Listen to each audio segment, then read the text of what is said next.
할렐루야. 오늘은 6월 25일 신명기 30장, 시편 119편 73절로 96절, 이사야 7장, 마태복음 5장 말씀입니다. 신명기 30장은 최종적인 권면이에요. 모세는 불순종의 저주가 이스라엘 가운데 임할 것이라고 예언하였습니다. 하나님의 징계를 받아서 다른 나라로 쫓겨나가 될 때 꼭 이 말씀을 기억하라고 합니다. 마음을 다하고 뜻을 다하여 여호와의 말씀을 청종하면 내 하나님 여호와께서 마음을 돌이키시고 너를 긍휼히 여기고 포로에서 돌아오게 하시되, 2절로 3절 말씀이죠. 그리고 이사야에서 나오는 말씀과 비슷한 말을 계속해요. 무엇보다 모세는 이 율법의 말씀이 어려운 것이 아니라고 합니다. 명확하고 단순해서 행하기만 하면 된다고 하죠. 그러므로 복과 화가 앞에 있으니 하나님을 사랑하고 그분의 말씀을 청종하며 그분을 의지하라고 권합니다. 말씀을 사랑하고 지키는 것은 언약 백성의 특징입니다. 예수님은 나를 사랑하는 자는 나의 계명을 지킨다라고 말씀하셨어요. 순종이 구원의 조건은 아니지만 구원의 열매일 수는 있습니다. 오늘도 힘써 구원의 열매를 맺으시길 바랍니다. 자, 시편 119편 73절로 96절은 구원의 열매인 말씀 사랑을 열렬하게 표현하고 있어요. 나의 영혼이 주의 구원을 사모하기에 피곤하오나 나는 주의 말씀을 바라나이다. 81절 말씀이죠. 하나님을 사랑하는 사람은 하나님의 말씀을 사랑합니다. 시인은 주의 법이 나의 즐거움이라고 하죠.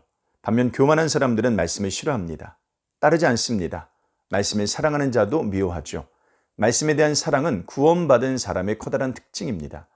이사야 57장은 우상 숭배를 하는 이스라엘 백성과 그들을 고치시고 인도하시며 위로하시겠다는 하나님을 말합니다.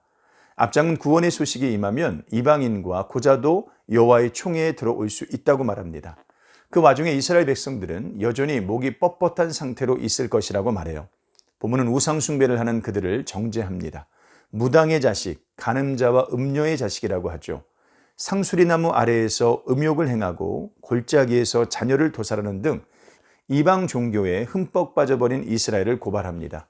그들은 징계를 받는 중에도 자기 마음의 길로 걸어갔지만 긍휼이 많으신 하나님은 그들을 완전히 버리지 않으십니다. 그들을 다시 고치겠다고 선언하십니다.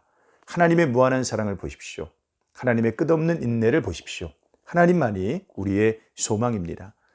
마태복음 5장에서는 천국의 윤리를 가르치시는 예수님을 볼 수 있습니다.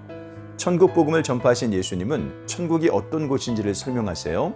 천국에 들어갈 수 있는 사람은 심령이 가난한 자, 애통한 자, 온유한 자, 의에 줄이고 목마른 자, 긍휼히 여기는 자, 마음이 청결한 자, 화평하게 하는 자, 의를 위하여 박해를 받는 자 등입니다. 예수님께서 가르치시는 천국에 합당한 자는 삶의 열매가 있는 참된 믿음의 소유자입니다. 빛과 소금처럼 확실한 일을 해내는 사람이죠. 율법은 구원의 조건이 될 수 없지만 율법은 결코 폐기되지 않습니다. 예수님은 율법을 완성하기 위해 오셨기 때문이죠. 그러므로 천국에 합당한 자는 율법을 지키는 행위만이 아니라 마음 안에 율법의 정신까지 담고 행해야 됩니다. 원수까지 사랑하고 박해하는 자까지 품어야 됩니다. 말씀을 사랑하고 지키는 것은 언약 백성의 중요한 특징 가운데 하나입니다. 오늘 하루도 이런 삶 사시기를 주님의 이름으로 축복합니다. 고맙습니다.